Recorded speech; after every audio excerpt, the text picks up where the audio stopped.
हथियारों से लड़ी जाने वाली लड़ाई बार बार लड़नी पड़ती है, पर बुद्धि हमेशा बल पर भारी पड़ती है।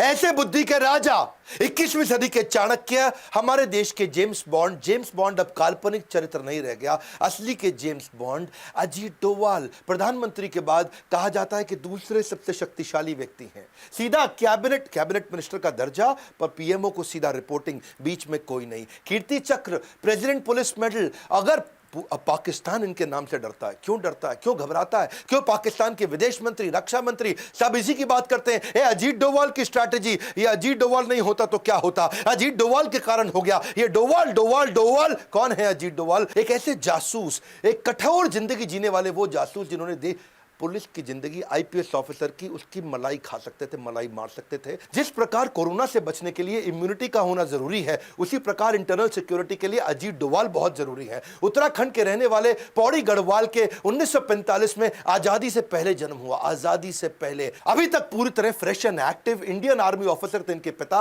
और अजमेर मिलिट्री स्कूल में इन्होंने पढ़ाई करी। इंडियन पुलिस सर्विस 1968 में इन्होंने आईपीएस के रूप में ज्वाइन किया। कैडर मिला था केरला का, 37 साल की नौकरी में 7 साल पुलिस में रहे, बाकी उसके बाद आईबी, रॉ और क्या क्या किया जासूस बन के। 72 में उस समय चर्चा चल रही थी, नॉर्थ ईस्ट में चल रही थी इंसर्जेंसी, भयंकर आतंकवाद, बहुत परेशानी थी। हर राज्य वहां बोल रहा था मुझको अलग देश बना दो, मुझको अलग देश बना दो। वहां लाल डेंगा मिजोरम में बहुत शक्तिशाली हो चुके थे, लाल डेंगा की ताकत बढ़ चुकी थी, पैरेलल सरकार चला रहे थे। लाल डेंगा, समझना इस कहानी को, नाम आपने सुना होगा, लाल डेंगा का आतंक कितना हुआ करता था उस समय।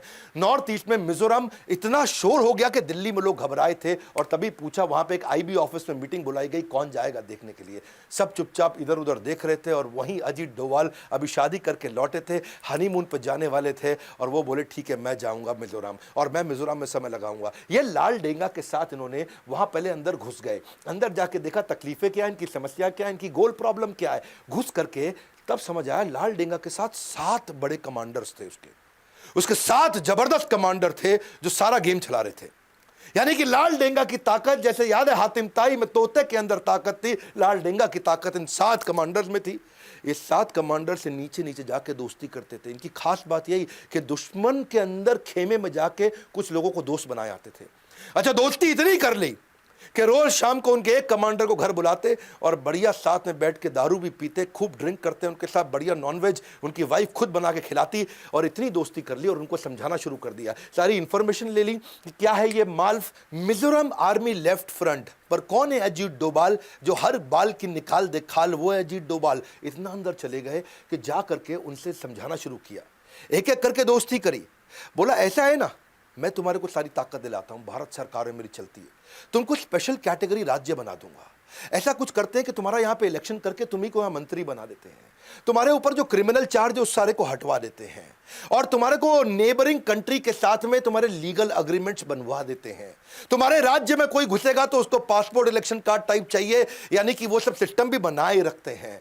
उन्होंने उनको इतना विश्वास दिलाया कि तुम्हें जो जो चाहिए मैं सब दिलाऊंगा, और कोई धन की कमी है तो वो भी दिलाऊंगा, स्पेशल स्टेट होने पे जो पैसा नहीं चाहिए वो भी दिलाऊंगा। और एक एक करके इन्होंने 7 में से 5 आदमी अपने साथ, क्षमा चाहता हूं 6 आदमी अपने साथ कर लिए। लाल डेंगा पड़ गया कमजोर, अब लाल डेंगा की चली नहीं, और वहां पॉलिटिकल पार्टी बनाने के लिए उन्होंने बोला लाल डेंगा अब तू आजा मेरे पास। बाद में लाल डेंगा को लेकर के आए, उसको अकेले में समझाया, और देखा कि 6 आदमी उसके अगेंस्ट हो गए, और लाल डेंगा के साथ अब नेगोशिएशन किया। ये नेगोशिएशन करने से पहले सामने वाले की वीकनेस पकड़ते थे, इसीलिए मैंने बोला चाणक्य, क्योंकि ये फ्यूचर के कई महीनों को आज भाप के अपनी स्ट्रैटेजी बनाते थे। इतना कियोस क्रिएट कर देते हैं दुश्मनों के अंदर कि दुश्मन भी इधर उधर देखने लगते हैं, डोवाल का आदमी तो नहीं है ये, कहीं डोवाल का आदमी तो नहीं है।